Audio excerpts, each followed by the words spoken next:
خلاصہ کی آیت نمبر 24 سے آج کے درس کا آغاز کیا جا رہا ہے۔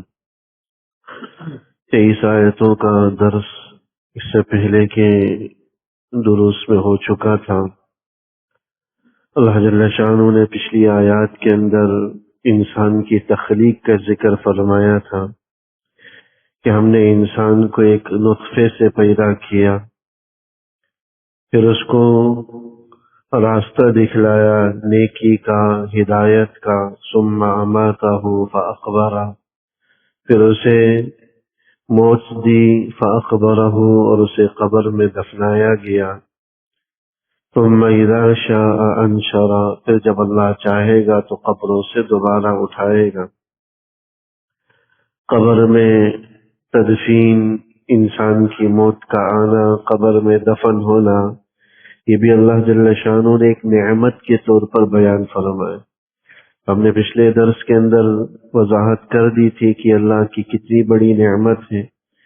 انگنت قومیں، انگنت ادیان ایسے ہیں جو اپنے مرحومین کو بے یار و مددگار، جنگلی جانوروں اور پرندوں کے نوشنے کے لیے چھوڑ دیتے ہیں۔ آتش پرستوں کے یہاں آج بھی یہ دستور ہے، کوئی شخص مر جائے تو تدفین نہیں کی جاتی، بلکہ اس کو ایک ایسی جگہ ڈال دیا جاتا ہے جہاں گدھ اور اس قسم کے جانور اس کی کھال کو نوش کر کھا جاتے ہیں، وہیں گل سڑ کر ختم ہو جاتی۔ ہندوؤں کے یہاں اس سے زیادہ بے اکرامی ہوتی ہے کہ انسان کو جلا کر رکھ دیا جاتا ہے، حالانکہ جس طرح وہ زندہ حالت میں قابل احترام تھا، اسی طرح مرنے کے بعد بھی وہ احترام اور اکرام کا حقدار ہے۔ اس لیے پورے اعزاز کے ساتھ دین اسلام کے اندر پورے اعزاز کے ساتھ دعاؤں کے ساتھ اس کو رخصت کیا جاتا ہے، دعا کرتے ہوئے قبر میں اتارا جاتا ہے۔ منہا خلقناکم وفیہا نعیدکم ومنہا نخرجکم، دعائیں پڑھتے ہوئے اس پر مٹی ڈالی جاتی ہے۔ دفنانے کے بعد بھی قبر کے پائنتی اور سرہانے کی طرف دعائیں پڑھی جاتی ہیں، اور پھر اس کے بعد قبلہ رخ ہو کر دعا کی جاتی ہے۔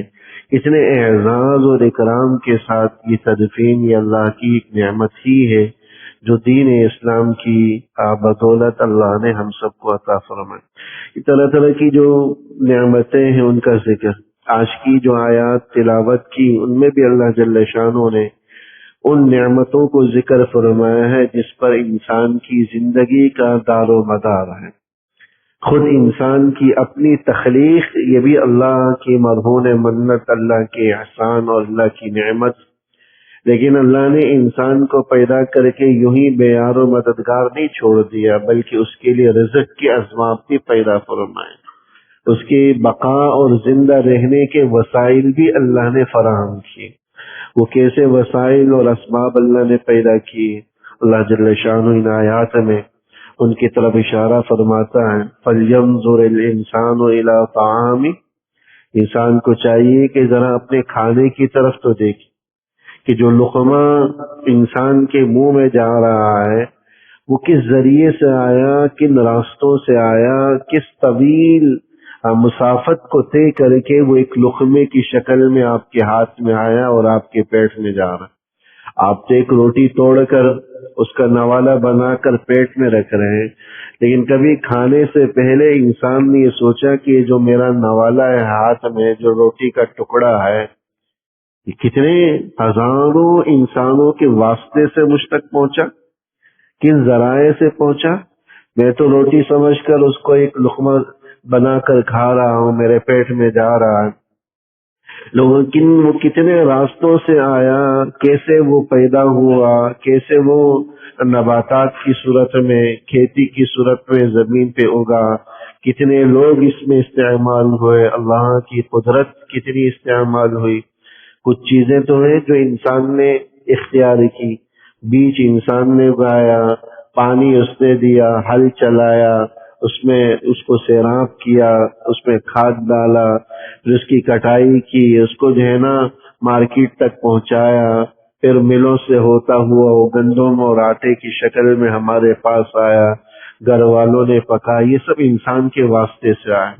لیکن وہ زمین میں جانے کے بعد نمودار ہونا یہ انسان کے دائرۂ اختیار میں نہیں.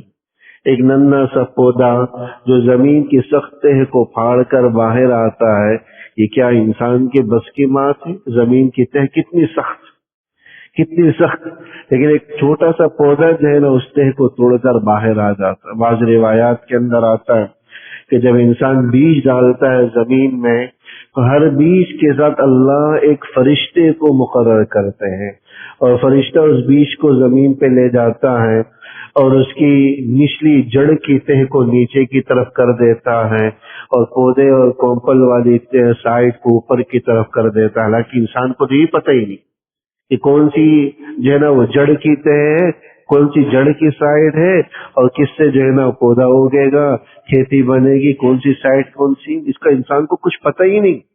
انسان تو الٹپ زمین پہ ڈال دیتا ہے، لیکن اللہ ایک فرشتے کو مقرر کر دیتا ہے. کبھی ایسا نہیں ہوا، الٹا نہیں ہوا معاملہ، اس کی جڑیں اوپر کی طرف آ گئی ہوں اور پودا نیچے کی طرف چلا گیا ہو. درخت ہے تب بھی اس میں یہی ہے، کھیتی ہے اس میں یہی ہے، کتنی سبزیاں ہیں اس سب کے اندر یہی. وہ کون سی قدرت؟ یہ انسان کے بس کی چیز نہیں تھی. پھر پانیوں کا آنا، بارشوں کا نظام، یہ سب اللہ جل شانہ نے ان آیات مبارکہ کے اندر ذکر فرمایا، جس میں انسان کا کوئی کردار نہیں، کوئی دخل نہیں. فَلْيَنْظُرِ الْإِنسَانُ إِلَىٰ طَعَامِهِ، انسان کو چاہیے کہ ذرا اپنے کھانے کی طرف تو غور کرے. أَنَّا صَبَبْنَا الْمَاءَ صَبًّا، ہم نے ہی بارش برسائی. انسان کے دائر اختیار میں نہیں تھا پانی فراہم کرنا. اگر آسمانوں سے اترا ہے تو وہ بھی اللہ کی پیدا کردہ ہے، اللہ کے بھیجنے سے. سمندروں، دریاؤں، نہروں، جھیلوں سے اگر ہم نے پانی حاصل کیا ہے، زمین کی تہ سے حاصل کیا ہے، تو وہ بھی بارشوں کا مرہون منت، وہ بھی بارشوں کے ذریعہ. اللہ جل شانہ کس طرح ان بادلوں کو اٹھاتا ہے، پھر بارشوں کی صورت میں مختلف علاقوں، مختلف سرزمینوں میں اس کو برساتا ہے.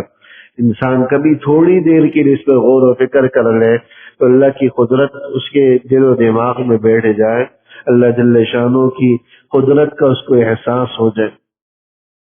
سائنس تو یہ کہتی ہے کہ سورج کی کرنیں جب سمندروں اور دریاؤں پہ پڑتی ہیں تو پانی کو بھاپ کی شکل میں اٹھا دیتی ہے، پھر وہ ہوائیں اس کو اوپر کی طرف لے جاتی ہیں، اور اوپر ایک حد تک جب اوپر چلا جاتا ہے تو درجہ حرارت کی کمی کی وجہ سے وہ بادلوں کی شکل میں جم جاتا ہے. لیکن پھر ان بادلوں کو توڑنا، اس کو بارش کی صورت میں برسانا، منو ٹنوں پانی برستا ہے. اس میں بھی اللہ کی قدرت دیکھیں، وہ قطروں کی صورت میں برستا. اللہ اس پانی کو ایک ساتھ برسا دیتا، ایک سیلابی صورتحال پیدا ہو جاتی، ایک موج کی طرح کیفیت ہو جاتی، تو سارے گھر دھرم بھرم ہو جاتے، انسان کے رہنا ہی دشوار ہو جاتا. لیکن وہ قطروں کی صورت میں برستا، آہستہ آہستہ اترتا ہے. جتنی انسان کو ضرورت ہوتی ہے، انسان کے اندر تحمل ہوتا ہے، اس حد تک وہ برستا. جتنا انسان کے اندر تحمل نہیں ہے اس سے زیادہ نہیں ہوتا. الا یہ کہ جب اللہ سزا دینا چاہیں تو یہی بارش، یہی بادل اللہ کا عذاب بن جاتا ہے. طوفان نوح کا واقعہ ہمارے سامنے. انا صببنا الماء صبا، ہم نے ہی اس پانی کو بارش کی صورت میں برسایا. ثم شققنا الارض شقا، پھر ہم نے ہی زمین کو پھاڑ کر اس میں سے پودے کو اگایا، پودے کو نمودار کیا. فانبتنا فيها حبا، اور اس میں سے طرح طرح کے غلہ اناج ہم نے اگایا. یعنی انسان دیکھے اس میں بھی ذرا کبھی کبھار غور کرے، ایک ہی زمین ہے، ایک ہی طرح کا پانی ہے، لیکن مختلف قسم کے ذائقوں کے پھل وہاں سے نمودار ہو رہے. ایک ہی قسم کے درخت ہے، لکڑی کی درخت ہے، لکڑی کی بنی ہوئی درخت ہے، لکڑی کا تنا ہے، لیکن طرح طرح کے میوہ جات، طرح طرح کے پھلوں کی شکلیں الگ، ان کے رنگ الگ، ان کے ذائقے الگ، ان کی جسامت الگ، ان کی کیفیات الگ. یہ سب اللہ کی پیدا کردہ ہے. یہ انسان کے بس کی بات نہیں تھی کہ ان پھلوں کے اندر انسان ذائقہ پیدا کرتا. فَأَنبَتْنَا فِيهَا حَبًّا، پھر ہم نے اس میں سے طرح طرح کا غلہ اناج اگایا. کہیں گندم اگ رہی ہے تو کہیں جو, کہیں مکئی, کہیں دالیں, طرح طرح کی دالیں, 20 قسم کی دالیں انسان زمین سے حاصل کر رہا ہے. اور پھر صرف غلہ اناج ہی نہیں, وعنبا وقضبا, انگور بھی انسان اسی سے حاصل کر رہا ہے, وقضبا, اور طرح طرح کی ترکاریاں اور سبزیاں بھی انسان اسی زمین سے حاصل کر رہا ہے. قضب ان سبزیوں یا ان چیزوں کو کہا جاتا ہے جس کو انسان کاٹ کر استعمال کرتا. وزیتون ونخلا, زیتون جیسا برکت والا پھل بھی انسان اسی زمین سے حاصل کر رہا ہے. زیتون پھل بھی قیمتی, تیل بھی قیمتی, اس کا تیل غذا میں بھی استعمال ہوتا ہے, علاج میں بھی استعمال ہوتا ہے, شفا کے طور پر بھی استعمال کیا جاتا ہے. ہر قسم کی قدرت کی نعمتوں سے یہ تیل مالا مال. ونخلا, اس کا کھجور کا درخت جو شجر مبارکہ, قرآن کریم جو اس کو برکت والا پھل یا برکت والی درخت قرار دیا. وحدائق غلبا, گھنے باغات ہم نے زمین سے اگائے. وفاکہۃ وابا, طرح طرح کے میوجات, وابا, اور جانوروں کا چارہ ہم نے اگائے. یعنی انسان کی معاش, انسان کی روزی کی چیزیں بھی ہم نے زمین سے اگائی, اور انسان کے جانوروں کی روزی اور رزق کی چیزیں بھی ہم نے زمین سے اگائی. اللہ فرماتا ہے متاعا لکم ولانعامکم, یہ سب ہم نے تمہارے فائدے اور تمہارے جانوروں کے فائدے کے لیے اگائے. یعنی زمین سے جتنی پیداوار حاصل ہے, یا تو اس سے انسان فائدہ اٹھاتا ہے یا جانور فائدہ اٹھاتے ہیں.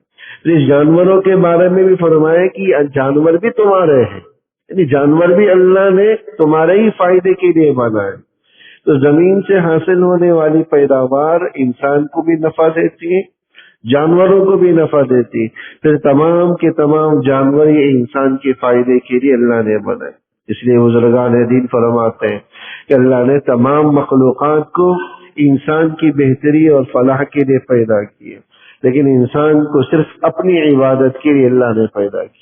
ساری مخلوقات کو اللہ نے انسان کی خدمت میں لگا دیا, اور انسان کو کہا کہ بس تو یکسو ہو کر میری خدمت کر لے, میری اطاعت کر لے, میری بندگی کر لے. سارے مخلوقات تیرے تابع ہو جائیں گے, تمہیں نفع پہنچائیں گے, تمہیں فائدہ پہنچائیں. متاعا لکم ولانعامکم, کہ تمہارے فائدے کے لیے اور تمہارے چوپاؤں اور جانور. انعام عربی زبان میں جانوروں کو, چوپاؤں کو کہا جاتا ہے کہ اللہ نے تمہارے اور تمہارے جانوروں کے فائدے کے لیے ساری چیزیں بنائی. تو غذا, معاش, جتنے بھی غلہ اناج ہے, یہ سب اس لیے ہے کہ انسان اس سے فائدہ اٹھائے. اس لیے علماء اس آیت کی تفسیر میں لکھتے ہیں کہ کھانا اتنا ہی کھانا چاہیے جو انسان کو فائدہ دے, کیونکہ اللہ نے یہ فائدے کے لیے رکھا. تو اتنا کھائے جو فائدہ دے, اتنا نہ کھائے کہ جو نقصان دے. زیادہ کھانا یہ بھی انسان کے لیے نقصان دے. بلکہ اگر یہ کہا جائے تو شاید غلط نہیں ہوگا, آج جتنی اموات کثرت غذا سے یا زیادہ کھانے سے ہو رہی ہے, نہ کھانے سے اتنی نہیں ہو رہی. زیادہ کھانے کی وجہ سے جتنی اموات ہو رہی ہیں, جتنی بیماریاں پھیل رہی ہیں, دل کے امراض ہیں, بلڈ پریشر, شوگر, یہ سب زیادہ کھانے کی وجہ سے ہے. طرح طرح کے موٹاپے, پھر موٹاپوں کی وجہ سے طرح طرح کے امراض کا پیدا ہونا, یہ سب زیادہ کھانے کا نتیجہ ہے, زیادہ کھانے کے اثرات ہیں. اس لیے جتنی اموات آج کل زیادہ کھانے کی وجہ سے ہو رہی ہے, نہ کھانے کی وجہ سے نہیں ہو رہی. تو اللہ فرماتے ہیں ہم نے تمہارے فائدے کے لیے پیدا کی, اس لیے اتنا کھائیں جو فائدہ دے, اتنا نہ کھائیں کہ جو نقصان دے, اتنا نہ کھائیں کہ جو نقصان دے. بعض روایات کے اندر آیا کہ شیطان جو ہے وہ 7 آنتوں سے کھاتا ہے, جب تک ناک تک بھرتا نہیں ہے اس وقت تک کھاتا رہتا ہے. تو اتنا زیادہ کھانا یہ بھی در حقیقت شیطان کا اثر ہوتا ہے, شیطان کے زیر اثر ہوتا ہے. انسان تو ایک آنت سے کھاتا ہے, بقیہ خالی رکھتا ہے, یعنی ایک حصہ اس کا کھانا ہوتا ہے, بقیہ 2 حصے اس کے خالی ہوتے ہیں. اتنا کھانا اس کو نفع دیتا ہے, اس سے زیادہ اس کے لیے مضر اور نقصان دہ ہوتا.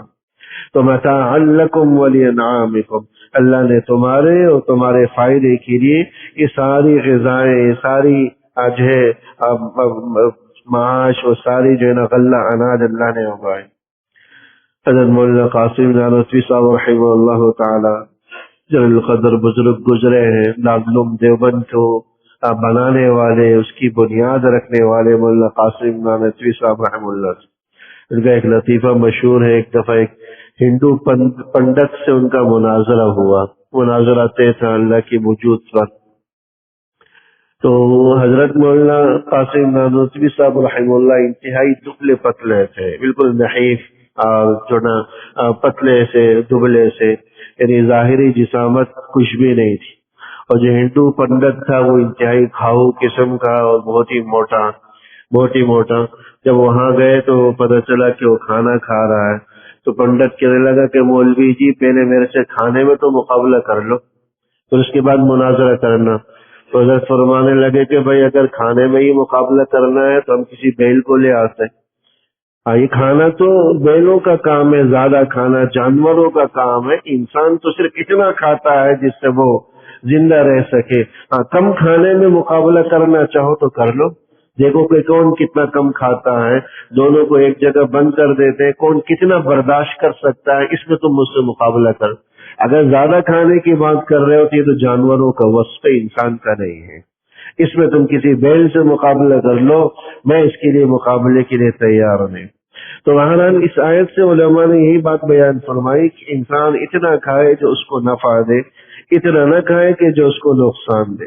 فَإِذَا جَاءَتِ الصَّاخَّةُ، یہ سب نعمتیں بیان کرنے کے بعد اللہ جل شانہ نے قیامت کا حال اور آخرت کا حال بیان فرمایا۔ فَإِذَا جَاءَتِ الصَّاخَّةُ، صاخہ چیخ بلند آواز کو کہا جاتا ہے کہ جب وہ چیخ آئے گی، چیخ نمودار ہوگی، اس سے مراد سور کی آواز ہے۔ دو قسم کے سور پھونکے جائیں گے، پہلی دفعہ جب سور پھونکا جائے گا تو یہ سب نظام درہم برہم ہو جائے گا، سارے انسان مر جائیں گے، اور دوسری دفعہ جب سور پھونکا جائے گا تو دوبارہ یہ قبروں سے زندہ ہوں گے۔ یہاں جس سور کا ذکر ہے یہ اول واحلے کا ہے، یہ پہلی دفعہ جب سور پھونکا جائے گا تو انسان سارے کے سارے مر جائیں گے اور سارا نظام درہم برہم ہو جائے گا۔ یوم یفر المرء من اخیہ، اس کے بعد جب قبروں سے اٹھائے جائیں گے تو اس وقت کا منظر نامہ بیان کیا گیا کہ یوم یفر المرء من اخیہ، یہ وہ دن ہوگا افراتفری کا کہ اس میں آدمی اپنے بھائی سے بھاگے گا، وامہ وابیہ، اور اپنے والد اور والدہ سے وہ بھاگ رہا ہوگا، وصاحبتہ وبنیہ، اپنی بیوی بچوں سے وہ بھاگ رہا ہوگا، لکل امرئ منہم یومئذ شأن یغنی، اس دن ہر ایک اپنی اپنی جو ہے اپنی مستی میں ہوگا، اپنی اپنی کیفیت پریشانی اور تکلیف میں ہوگا، دوسرے کی اس کو ذرہ برابر بھی خیال نہیں جائے۔ یہ آخرت کا منظر اللہ جل شانہ نے بیان فرمایا۔ یہ بیان کر کے اشارے کر دیے کہ دنیا کے اندر جو رشتے ہیں، جو تعلقات ہیں، جو برادریاں ہیں، جو ہم زبان ہیں، یہ سب آخرت میں کام نہیں دینے والے۔ انسان کو اگر آخرت میں کوئی چیز کام دے گا تو اس کا اپنا عمل ہوگا، بلکہ رشتے جن کے لیے انسان بس اوقات اپنے رب کو ناراض کر رہا ہوتا ہے، انہی بیوی بچوں کی وجہ سے بس اوقات وہ حرام کھانے پر مجبور ہو جاتا ہے، اللہ اس کے رسول کی نافرمانی پر آمادہ ہو جاتا ہے، کل قیامت میں ان میں سے کوئی بھی کام نہیں ہے۔ یوم یفر المرء من اخیہ، اللہ جل شانہ نے اس سے پہلے جو معاش کے اعتبار سے جو نعمتیں تھی اس کو ذکر فرمایا، یہاں رشتہ داریاں قرابت داریوں کو اللہ جل شانہ نے بیان فرمایا۔ ان دو کو بنیادی طور پر بیان کرنے کی وجہ علماء یہ لکھتے ہیں کہ جو دنیا کے اندر انسان جو آخرت سے غافل ہوتا ہے یا اللہ اور اس کے رسول کی نافرمانی جو مشرکین کرتے تھے، اس کی بنیادی اسباب یہ دو ہوتے تھے، مال و دولت کی فراوانی، نمبر 2 اپنا حسب و نسب، خاندان، اولاد۔ بعض مشرکین کہا کرتے تھے کہ ہمارے پاس مال اتنا ہے کہ اگر آخرت میں ہماری کوئی باس پرس ہوئی تو ہم پیسے دے کر خود کو چھڑا لیں گے، پیسے دے کر اپنے آپ کو بچا لیں گے۔ انہوں نے آخرت کو دنیا پر قیاس کیا، جس طرح دنیا کے اندر ہم اور آپ کا ذہن ہے کہ بھائی پیسہ پھینک، تماشا دیکھ، پیسہ پھینکو سارے کام ہو جاتے ہیں، تو سمجھے کہ شاید آخرت کا مرحلہ بھی ایسے ہی ہوگا، پیسہ پھینکو اور نجات ہو جائے گی۔ تو وہ اپنے مال پر تکیہ کیے بیٹھے، اپنے مال پر اکتفا اور قناعت کیے بیٹھے ہوتے۔ اور اسی طرح دوسرا آخرت کے انکار کا جو دوسرا سبب ہوتا تھا، اپنی خاندان، اپنے اہل و عیال، برادری، زبان والے، یہ دوسرا سبب ہوتا تھا۔ بعض مشرکین کہا کرتے تھے کہ میری تو اولاد اتنی ہے، نرینہ اولاد اتنی ہے کہ میں اس کے ذریعے نعوذ باللہ اللہ کا مقابلہ کر لوں گا، فرشتوں کا مقابلہ کر لوں گا، اپنے آپ کو بچا لوں۔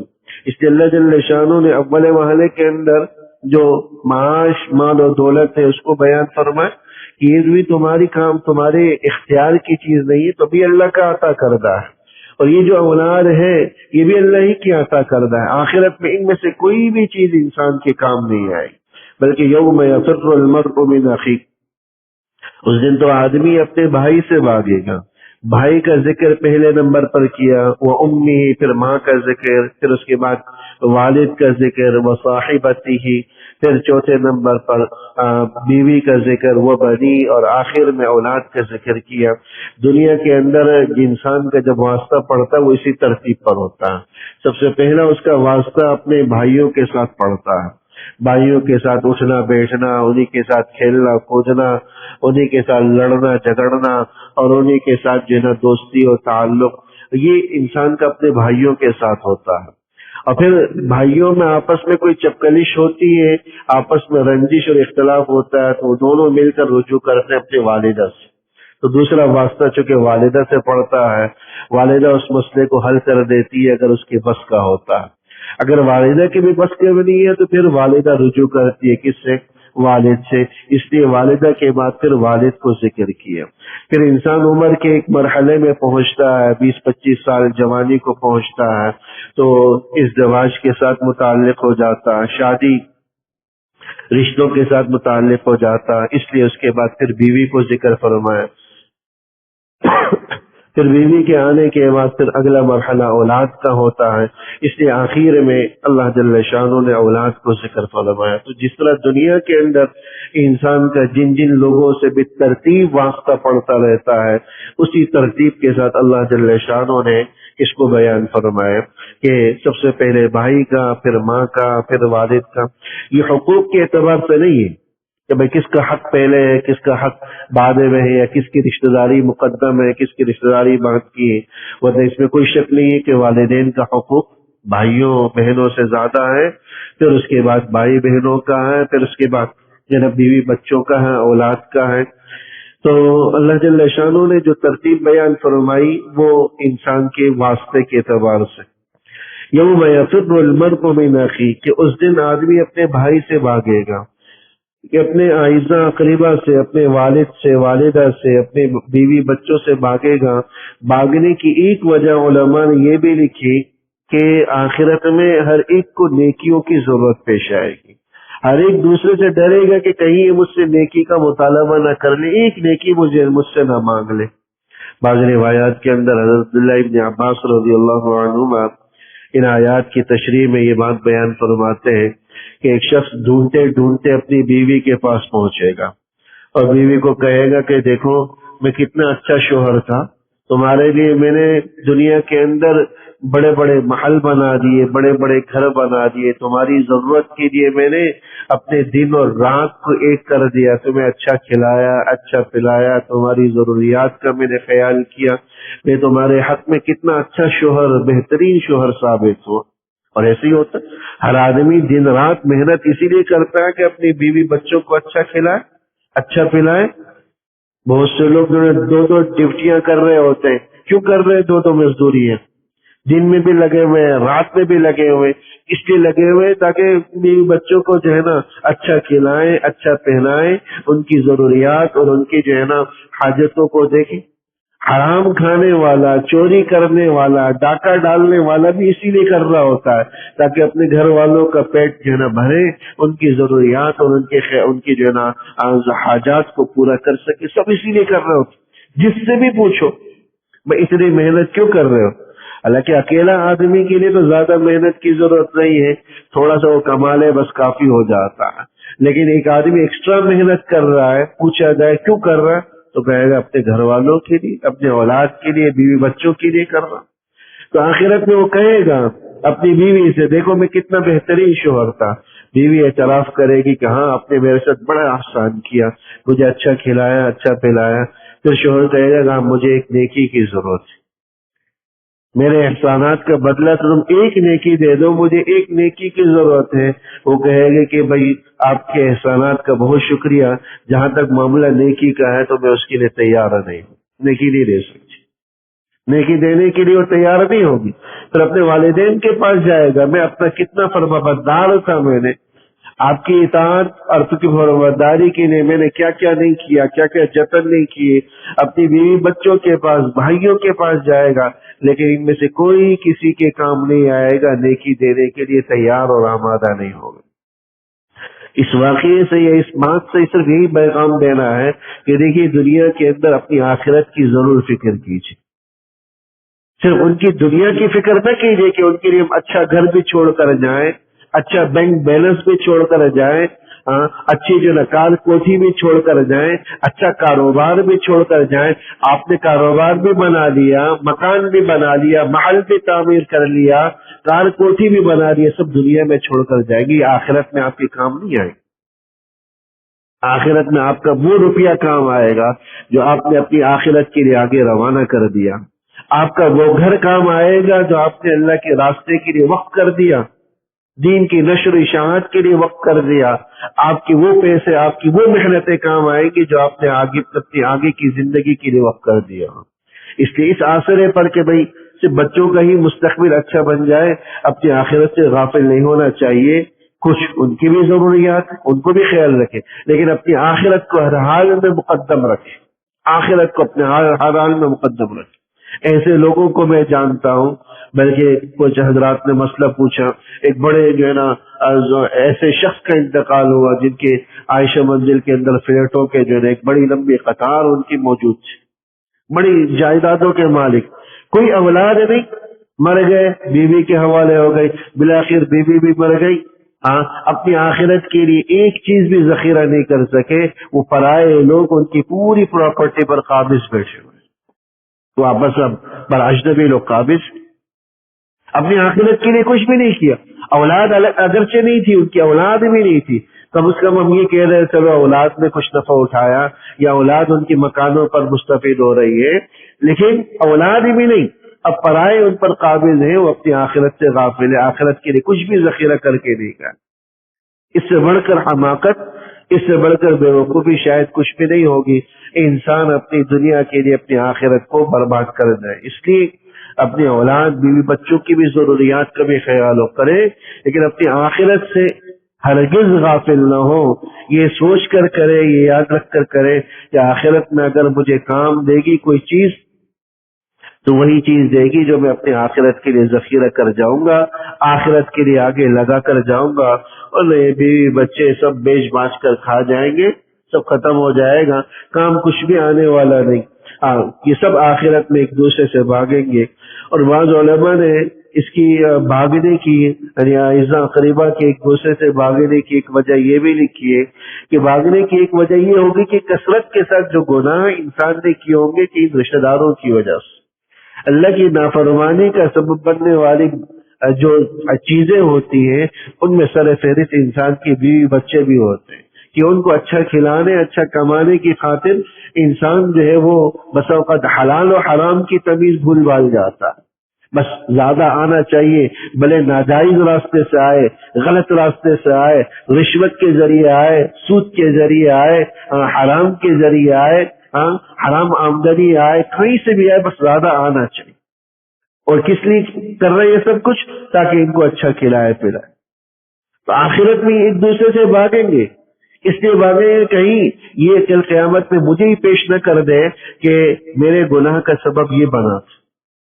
بیوی بھاگے گی شوہر سے، بیوی کو ڈر ہوگا کہ کہیں شوہر مجھ پر الزام نہ لگا دے کہ شوہر نے جو گناہ کیے، حرام کمایا ہے، وہ اللہ کی بارگاہ میں کہے گا کہ اللہ میں نے ان بیوی بچوں کے لیے میں نے حرام کمایا تھا، یہ سبب بنے کہ ذریعہ بنے آپ میرے ساتھ ان کو بھی پکڑی، میرے ساتھ ان کو بھی جہنم میں دیکھیں۔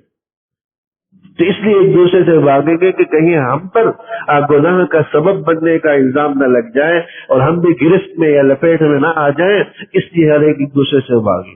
اس لیے ان کی خاطر نہ گناہ کریں، نہ اپنے رب کو ناراض کریں، بلکہ اپنی آخرت کو بنانے کی ضرور فکر کریں، کیونکہ یہی چیز آپ کو آخرت میں کام دے دے گی۔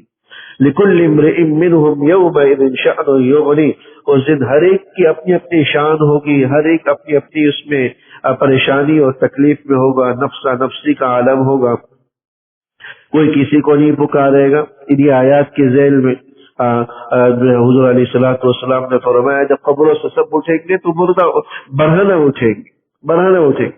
بعض ازواج مطہرات نے اشکال کیا کہ یہ مرد و زن سب برہنہ ہوں گے تو کیا شرم نہیں آئے گی ایک دوسرے سے؟